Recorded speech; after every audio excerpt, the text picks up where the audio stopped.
Now, from fighter jets, we come to a story about cars, a vehicle that is essential for most people these days. Either you let app-based cabs and their surcharges take you for a ride, or you put that money into an EMI and buy a car that fits your budget. That's what most of us do. But in Singapore, not everyone can buy a car. In Singapore, not everyone has the right to buy a car. Before buying a car, you must first buy the right to buy a car. How much for?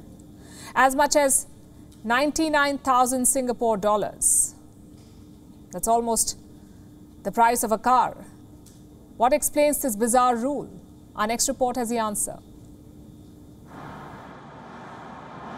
How much do you plan to spend on a new car?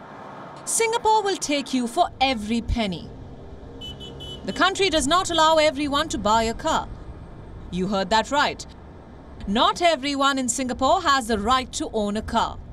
The right comes with a fee. We are talking about $99,999, which is 7.5 million rupees. Basically, you can't wake up in Singapore one fine day, sip a cup of fine coffee and think to yourself, what a fine day to check out a new car. Next thing you know, you are test driving and vroom, you have a car booked. Doesn't work that way in Singapore. Before you buy a car, Singapore expects you to buy the right to own a car. It's called the Certificate of Entitlement, or COE. You need to bid for this license. There are 5 different categories, from A to E. Category A, for example, is for cars below 1600 cc. Basically, your small cars. The hatchbacks. A license for it will cost you up to $73,000, which is almost the price of the car. A Mitsubishi Space Star, for example, costs around $84,000. A Mazda 2 hatchback costs $89,000. A license for it again costs $73,000. Meaning, throw in some more money and you can buy another car. What's worse, even after spending such a hefty amount, the license will only be valid for 10 years. In some cases, 5. So what kind of cruel joke exactly is Singapore playing? What explains its Certificate of Entitlement? We look for answers. Turns out, this cruel rule is designed to control traffic in Singapore. Look at the size of this country.